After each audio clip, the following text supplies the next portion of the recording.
Dito yung mas malapit na ano, kaysa umikot pa ako.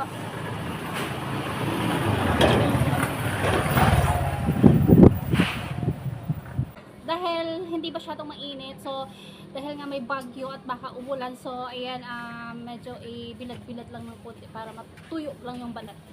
So maglalatag na ako dito ng paglalagay ng pagbibilat ng palay.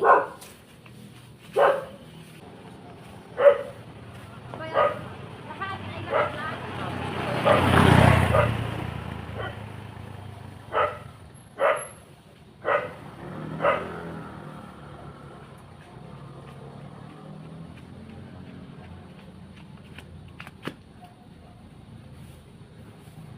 Baka marayanan ka rin sa sakyan dito, Nay. Marayanan kina. Hindi na nakado kinasabi.